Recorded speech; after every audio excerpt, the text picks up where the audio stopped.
The Power of the Doctor marks the final ever episode for both Jodie Whittaker and showrunner Chris Chibnall. After 3 seasons and a handful of specials, we have now arrived at the end of this era of Doctor Who. We knew going into this story that there was a lot it had to do, and there were a great deal of villains and characters that had to be gracefully handled inside of a regeneration story. So sitting here 3 seasons into this particular era of Doctor Who, I was incredibly nervous about how they were going to attempt to balance all of these things, and if any of them would work at all or even have any room to breathe.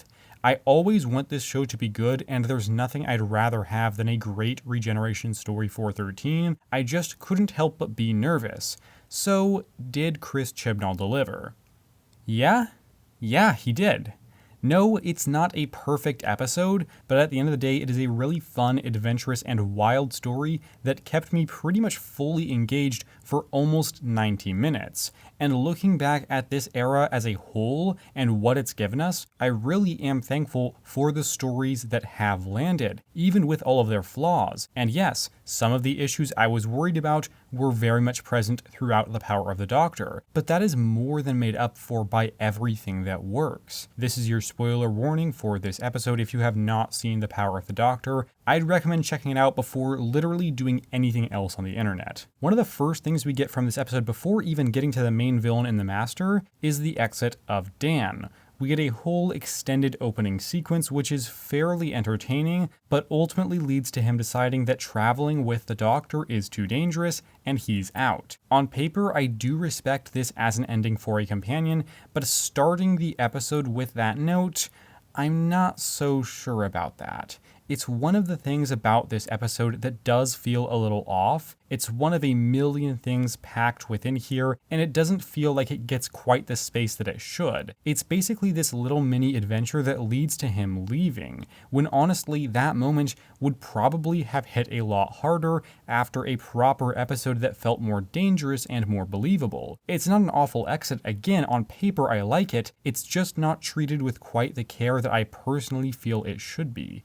The Master serves as the main villain of this story, and I largely do quite enjoy Sacha Dhawan as this character. He definitely feels like the spiritual successor to Sim's Master, and although he doesn't work quite as well for me as Sim, I do really enjoy the performance, and there's a lot of things about the way that he portrays this character that I quite like. For one thing, I can't help but enjoy the Master's absolutely ridiculous plans and ways of messing with the Doctor. Not only is it extremely in line with what we've come to expect from this character, it's also just fun. The Master lecturing to a room full of miniaturized people is such a simple but fun moment I just really enjoyed. When we see his face in the paintings, I genuinely burst out laughing. It's so goddamn funny. Truly, each one of these looks is so ridiculous, and I can't help but love that. Having the Master dancing to the song Rasputin while pretending to be him is such a wild swing, I kind of have to support it. If anything, I wanted him to get even more into it. It's ridiculous and wild stuff like this that really does add fun to the story and also prevents the Power of the Doctor from taking itself overly seriously. I think there's a lot of different ways you can go with the Master. Delgado's is, to me, the most menacing of them all, just in terms of his presence. Sure, there's some silly stuff, but it's not leaned into as much as with a lot of the recent incarnations. So for my money, this did work quite well as a portrayal of the Master. I believe we're all acquainted, right? Do you like the garb? I love the garb. Got a dress for the occasion. In fact, his plan to use forced regeneration to make himself become the Doctor is so nuts that it does fit quite well with the previous things he's done, like making everybody on Earth into himself. I really like the visual of the Master in the Doctor's clothes.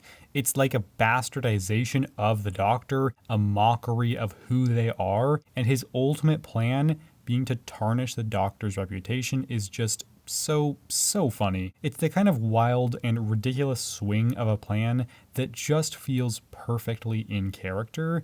I don't think that this is a particularly scary or intimidating version of the Master personally, but he doesn't necessarily need to be. I mean, there are moments where Dhawan sells that, but the silliness, especially in this story, seems to take precedent over being menacing. He still works well as the villain and still feels pretty authentically characterized as the Doctor's arch-nemesis. Perhaps there's a line here or there that doesn't work for me, but generally I enjoyed his presence. He is also sharing screen time with the Cybermen and the Daleks, and while I still don't think their presence was necessary for this one, I think they worked just fine. Just in terms of providing a threat for all of these different moments, they were actually serving a purpose. They also didn't do literally nothing. We got an interesting idea from the Daleks with this one who thought they had strayed too far from their original goal. That was a neat, simple, and rather effective idea. Or in terms of the Cybermen, we get the return of the Cybermaster versions of them. I think it's kind of a neat and a deeply silly look, which honestly worked just fine for me. I don't love it, but it's serviceable. Like, Cybermen that can regenerate is probably, at the end of the day, something that I just don't love. But within here, they worked just fine, and it helps that they actually are with the Master, who is an intrinsically silly character, particularly in this incarnation. There was a moment in the story when they invaded Unit, and it was like, oh shit, this is serious. And sure, the episode begs you to not take it too seriously with a couple of moments that are so outside the realm of possibility that they remind you you're watching a a family TV show, like the moment when Ace and Tegan are running from the Cybermen and they miss dozens of shots, or when Tegan jumps down the ladder and is just fine? Did she catch the ladder and break her arm? Did she hit the ground and break her legs? Did she try to use her parachute in a small space and break her neck because there's no way that thing would work in such an enclosed space? We just don't know because the episode doesn't know. Those are the little things about this one that do take me out of it, but they aren't ultimately major complaints, and aren't things that I think all that much about when looking back at this story. In terms of how well Tegan and Ace were used in this story, I am very pleased to find that they both get their moments to shine and work quite well in terms of a character level, while also adding another perspective and a little something to the story. I'm gonna get one nitpick out of the way really quick. I wish their first scene together wasn't on FaceTime.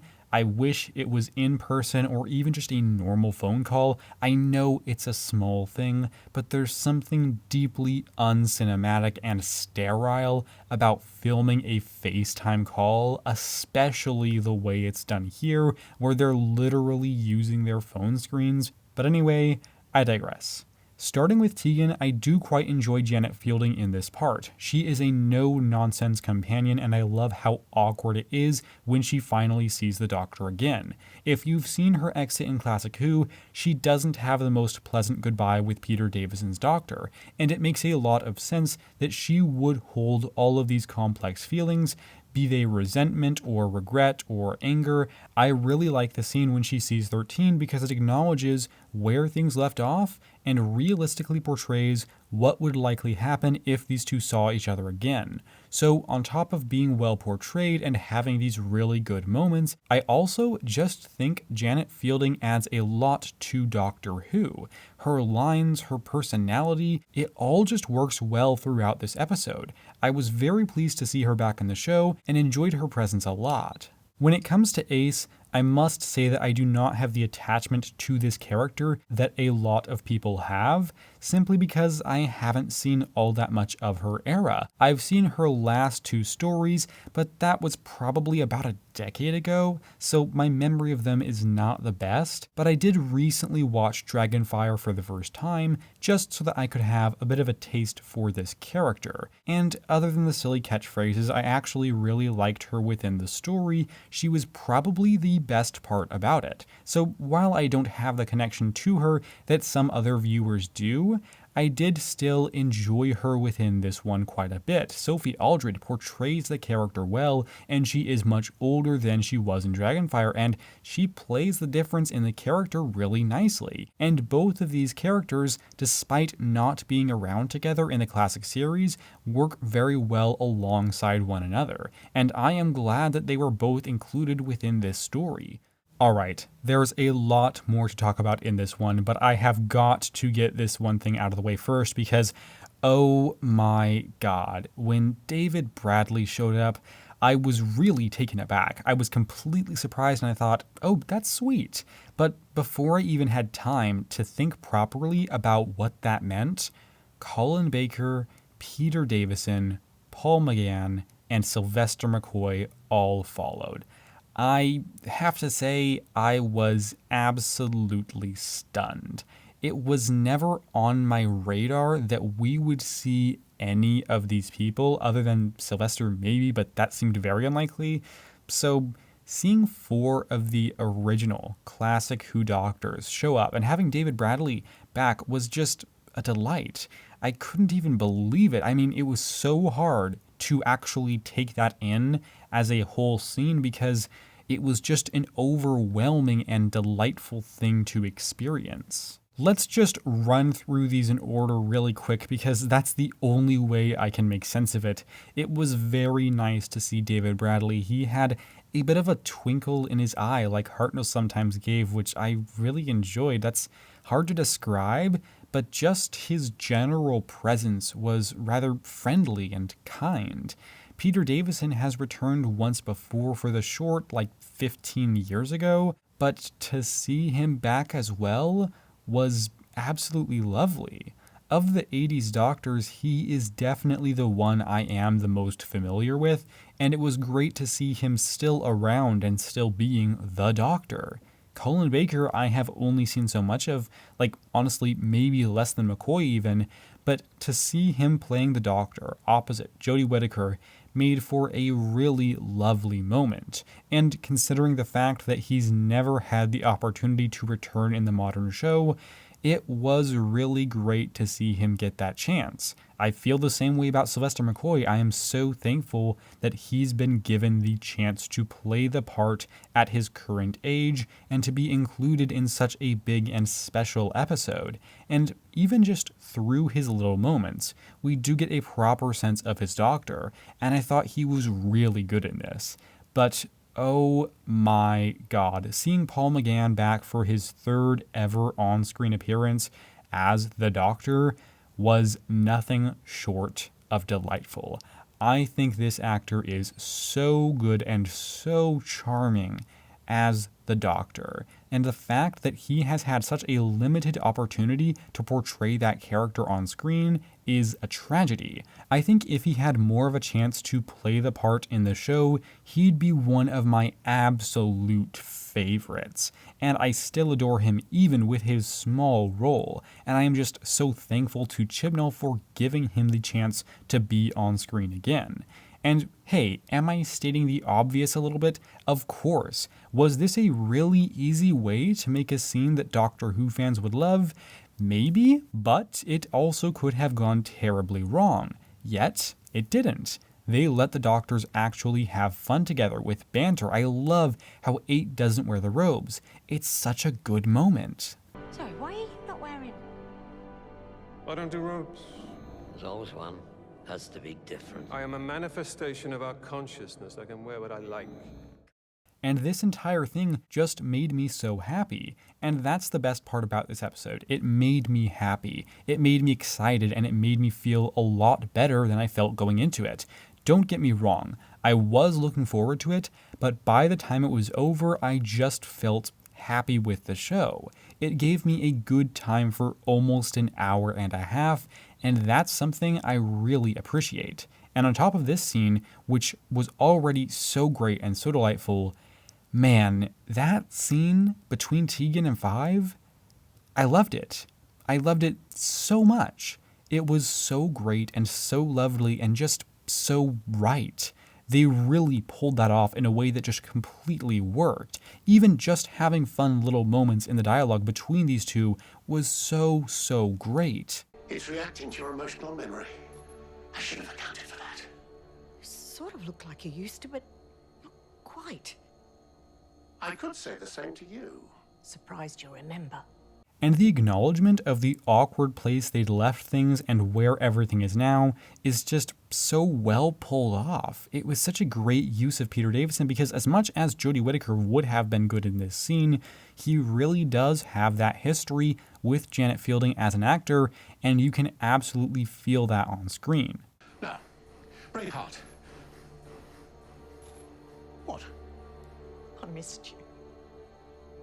Missed you too. It was really one of my absolute favorite moments of this entire episode, and it made for such a great, heartfelt scene of just these two characters being okay with the way things are.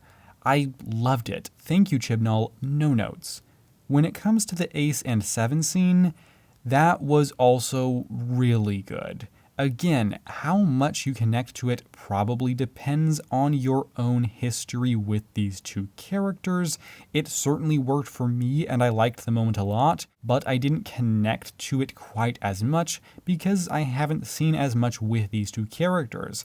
I suspect after I do get into those final seasons of Classic Who, this scene will probably land even harder, but as it stands, I do really like this moment in the story. It felt a little bit shorter than the scene with Five, but I actually went onto the episode to check how long they were, and it is slightly longer, so I don't know why, to me, when I was watching it, it felt shorter. But either way, I do wish it was just a tad longer. I wish there was just a tad more. But regardless, it was a very good scene, and I appreciated that it was there. I'm sorry I judged you.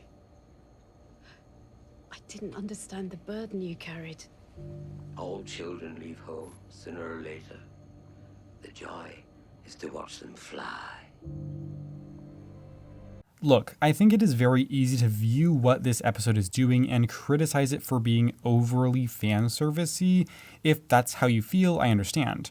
However, because Doctor Who has ignored classic Doctors and companions in the modern series, particularly in the 50th anniversary, I do not feel this way.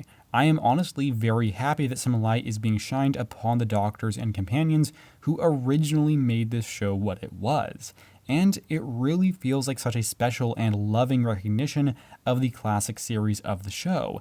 It doesn't feel really cheap, and it genuinely feels like these moments are truly special.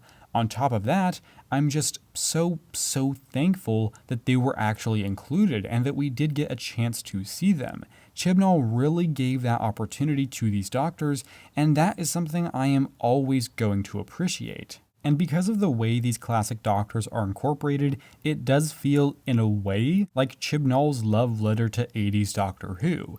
That's the stuff he watched growing up, and now that he has the chance to write for the very same show, he's bringing it all home in a really special way.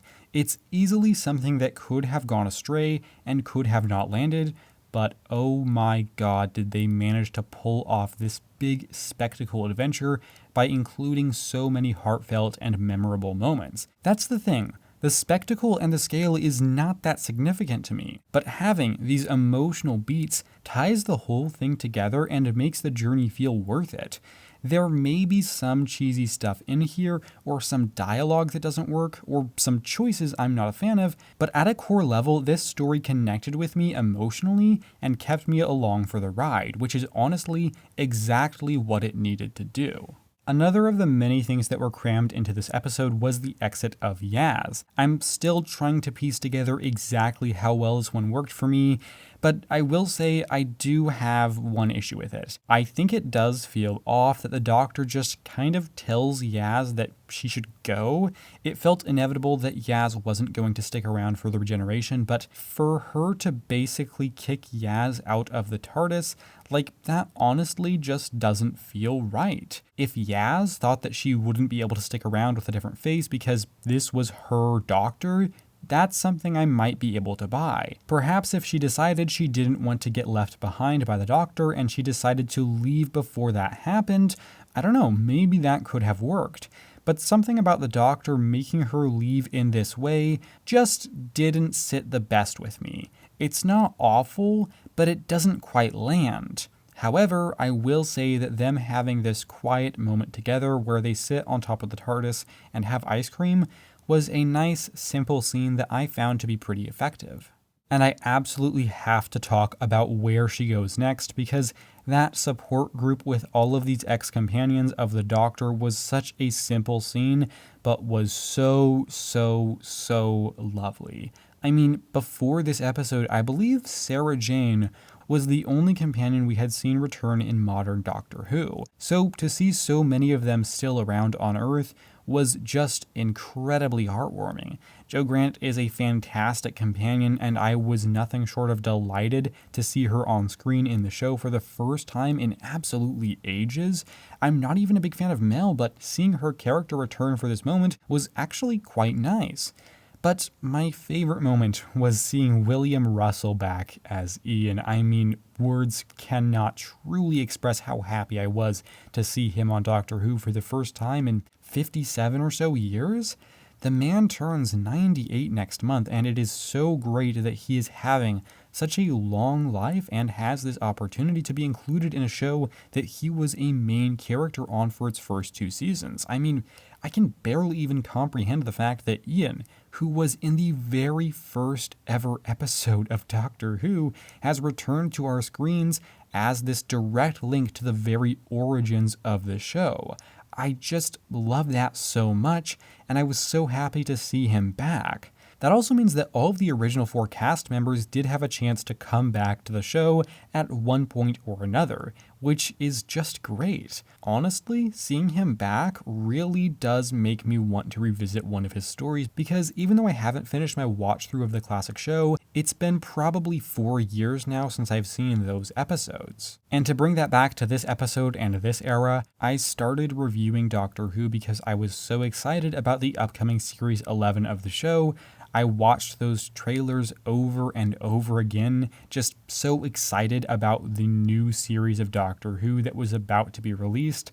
Sitting here now at the end of that era, and having now reviewed the first 14 seasons of the classic show as well, it's kind of a bittersweet feeling. I can't believe that this era is coming to a close, but I am thankful for all the stuff I liked and for giving me one last episode that I will never forget. Not every season has landed, not every episode has been great, but when the show is great, it is really great. I am sad to see this era come to an end, but it does feel like it is time, and I don't have plans of going anywhere, so I'll still be talking about the other 12 seasons of Classic Who and future seasons of the show that will be coming out before too long. It is just a really unique time because though this is always bound to happen, an era is always going to end, it still feels sad, and it isn't something that is actually that common. It only happens every few years or so. So sitting here, I am sad about it coming to a close, but I am very much looking forward to what comes next. One of the most noticeable things about this episode is the absence of a lot of Chibnall's previous storylines. It seemed going into this that there was a fair amount to tie up and resolve, but instead, Chibnall opts to focus on telling a new story. Now, that's an interesting thing because there is so much that he has left in the air with The Fugitive Doctor and The Timeless Child. It's all stuff that was introduced and was intriguing, but ultimately never actually went much of anywhere. That is a strange thing because it's going to be very awkward revisiting those earlier episodes. These things never actually meant all that much, and that to me does lessen the experience of those episodes. Now, what that does allow Chibnall to do is focus on this whole new story that wraps up a couple of things in terms of characters, but largely stands on its own in a lot of ways. And to be perfectly honest with you, while that is a sacrifice of the prior era that he made in some ways, it is to the benefit of this story because it gets a little more room to breathe and do its own thing. So make of that what you will. It's a success in one way and a failure in another, and I do suspect Chibnall was quite limited in terms of what he could do because of the shortened season and the impact that COVID had. I don't know for sure, but I suspect things would have gone down differently without the global pandemic. Having said that, this is the world we live in, and while it will be strange to rewatch episodes where I know it doesn't lead anywhere, and those episodes will likely be worse for that because there was nowhere meaningful that it went, this episode does largely work on its own. this regeneration story doesn't rely on future things to work and resolve in a satisfying way. It stands out as its own thing, and for my money, I think that's what I'd rather have than a centenary special that also has to cram in some rushed resolutions to storylines that were already going to be difficult to resolve well. Now, one of the things that I try to ask myself when watching anything is, what is that story about? Although I've only had a couple of days to let this one sit with me, and I've only seen it twice, I think this is a story about the Doctor's friends and her companions. It explores where they're left without her, how she impacts them, and also how they impact her. We see what happens when they choose to leave with Dan, also reflected in Tegan, who chose to stop traveling with the Fifth Doctor. We see what it's like to be left behind by the Doctor with Yaz, which somewhat parallels Ace's history with Seven. We actually get to see Yaz saving the Doctor. I mean, yep, she regenerates, but Yaz gets her safely to the TARDIS. The show's incorporation of past companions definitely helps to emphasize the Doctor's relationship with companions and what it's like for them to let go of the Doctor. It actually feels quite meta in a regeneration story to place so much emphasis on these companions' reactions to no longer traveling with the Doctor. Obviously, it is different for the audience because we always have the next Doctor to look forward to, but it's still a goodbye to the one that we've spent years with. I definitely appreciate how well that works in the context of a story like this. It's something that wasn't obvious to me on my first watch, possibly because it was just such an overwhelming experience, but the more I think about it, the more these ideas connect. When it comes to the runtime of the episode, how much is crammed within here, and the overall pacing, I do think that they did a pretty good job of keeping this one engaged and not allowing it to get too boring or too unfocused. They certainly utilize the runtime, and this is probably the longest individual TV episode of the show since, the 5 Doctors? It's definitely well handled, but there are also specific things I wish were cut back on, like Vinder and Kate, or I wish they were in an entirely different episode like Dan's departure. Although the Cybermen and Daleks work well, I don't think we needed both of them in here on top of the Master. The episode was well balanced for what they had in here, but there was room for improvement to make this thing a little more focused. I think things like that do hold it back for me from being one of the truly top tier Doctor Who episodes, but ultimately it's not a significant enough problem to ruin the things about this one that are really great. Before we get to the big and expected event of this one, I gotta run through a few things really quick because this review is getting ridiculously long and I don't want to forget these things. So, the concept of this thing that projects itself as something to be protected is neat, a simple little concept within a massive episode, but something that I wanted to acknowledge. There's some really good use of music in this one. The Cyberman theme absolutely kicks ass and I'd forgotten just how good it is. I also really like the use of the Doctor's theme for her regeneration, really good stuff. Graham returned and I totally forgot to include that in the first draft of this review. I really like Graham and it was so nice to see him again, and for him to have a little moment with Ace, that was lovely. Joe Martin got another appearance as the Doctor. The fact that I forgot to mention this shows just how jam-packed this thing was. She only had a brief moment, but it was nice that we got to see her alongside the Master, and her presence on screen is quite strong. Kate Stewart was in here as well. I kind of get why, because Unit's inclusion makes a lot of sense. She doesn't have too much to do, but I also wish they'd found a way to do this episode without her because her screen time does take away from focus on the Doctor. I don't know why Vinder was in this episode. I like the actor, but I don't think his character added much value whatsoever. He didn't take away that much screen time, but he did take away some, and I wish that focus was on the Doctor instead. This does lead me to one of my significant gripes with an episode that I actually did kind of adore, and that is the lack of focus on 13 in her regeneration story. Don't get me wrong, she does have stuff to do and Jodie Whittaker does a good job with the material, but because this one is doing so much, it can lose sight of its lead character for significant portions of time. I think if we had any less of her, I'd be complaining a lot more, but we got enough for me to still feel pretty satisfied and to not think that she was completely sidelined.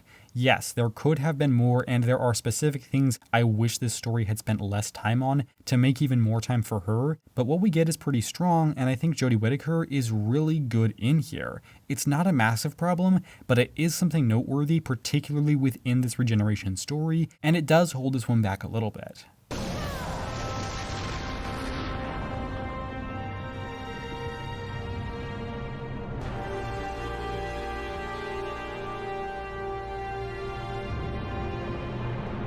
The actual death of 13 is really quite sad.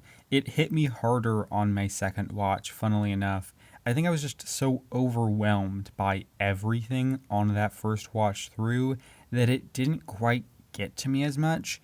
But seeing her get killed by the Master, yeah, that did hurt.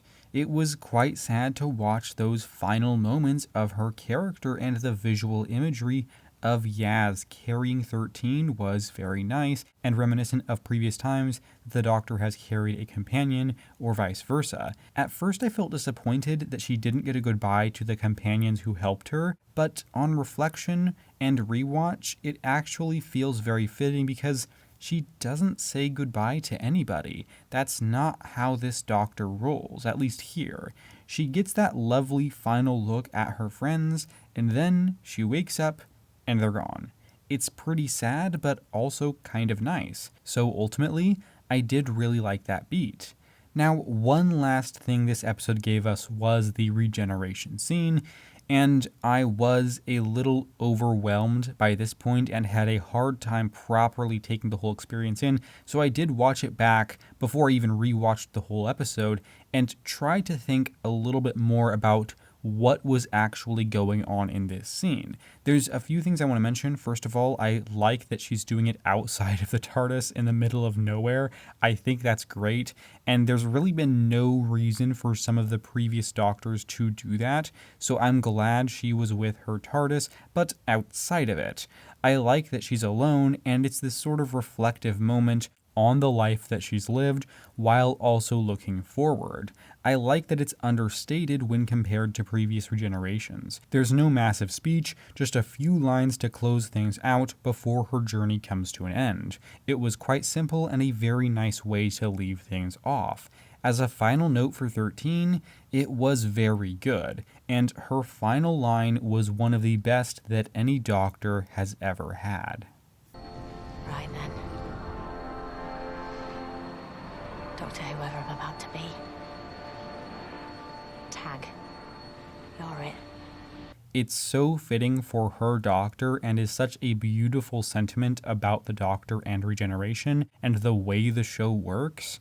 So simple, yet so beautiful. For a moment, I thought we were going to have an open-ended regeneration when we cut further away from Jodie Whittaker, and then it happened.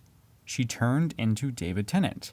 Oh my god. I know people suspected this, but I really didn't think it was actually going to happen.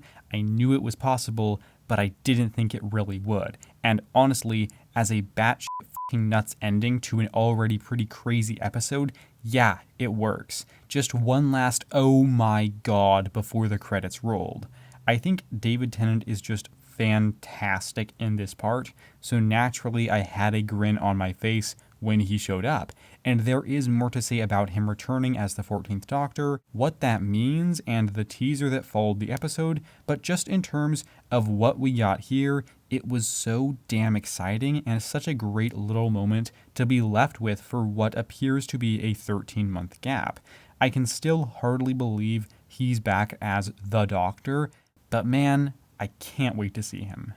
In terms of the power of the Doctor as a regeneration episode, as an episode of Doctor Who, and how successful it was, it really impressed me immensely. I mean, this was an absolutely unforgettable episode of Doctor Who that I will 100% be revisiting many times in the future. Was it messy? Yes, definitely somewhat. I certainly wish a few of these elements weren't in here so that it was a tad more focused, and I wish Jodie Whittaker did have more of a focus in what is her final episode inside of this era of Doctor Who. So no, it's not perfect, but man, I had a really great time with this story. I wasn't expecting to see 8 different incarnations of the Doctor within here, but man, I'm very glad that I did. Time will tell exactly where it falls in the history of Doctor Who regeneration stories, but as of right now, I had an absolute blast.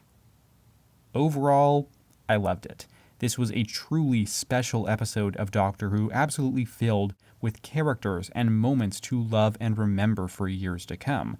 Although I certainly have my criticisms, at the end of the day, when faced with the sheer number of things that I loved about this story, they just don't hold all that much weight.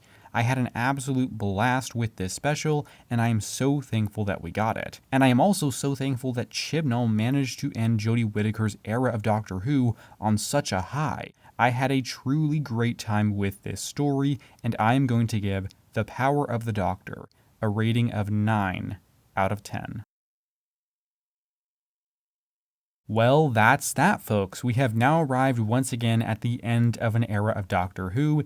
It's not something that happens all that often, but it is always inevitable. It's hard to really believe that it's been almost 5 years since we saw Jodie Whittaker appear in Twice Upon a Time. That just does not feel right. And over 4 years since her debut episode, I feel like my life has changed quite a bit in that amount of time, and I honestly don't know where I'll be when the next era comes to a close. I think that's the thing about this show. It evolves and changes with you, and even though one chapter closes, another one opens up for another portion of your life. So whatever thoughts you have about this story, whether you were as delighted as I was by it, or whether it didn't land well for you at all, feel free to share your opinions if you so wish. As always, I will be around. Even if I take a bit to upload the next video, you can always find me on Twitter. I'm not very good at plugging that, but you can find me there. It's, down below or linked somewhere. I have a couple more videos I'd like to do related to the modern era, but whether or not I get to those, I am primarily focused on bringing you another season of classic Doctor Who reviews. Even though my progress has slowed down in getting the reviews out, I have reviewed 92 of the 156 stories from across Doctor Who's 26th season run. I have lots more written and a number of those recorded, so it's only a matter of time before you get them. I feel a little bit like George R.R. Martin with The Winds of Winter promising it's going to come out but not actually being able to give a definitive date because, look, it's hard to do that. But here's the thing, I intend to get through all 26 seasons of the show, and I am savoring it a little bit. I started 4 years ago, I'm almost done with Tom Baker's era, and I am glad I have a good amount of the show left to watch and enjoy. So thanks for your patience, I will try my best to get those out sooner than later. Horror of Fang Rock is already out, finally. The Invisible Enemy is on the way before too long. I did not expect to be finishing the Jodie Whittaker era of Doctor Who before the Tom Baker era. That doesn't seem right, but it's just where we ended up being, I guess. So I hope to see you around for some of those videos, and if not, that is totally cool, so long as you know that I appreciate your time here today. And with that said, thank you very much for watching. Take care, and have a lovely week.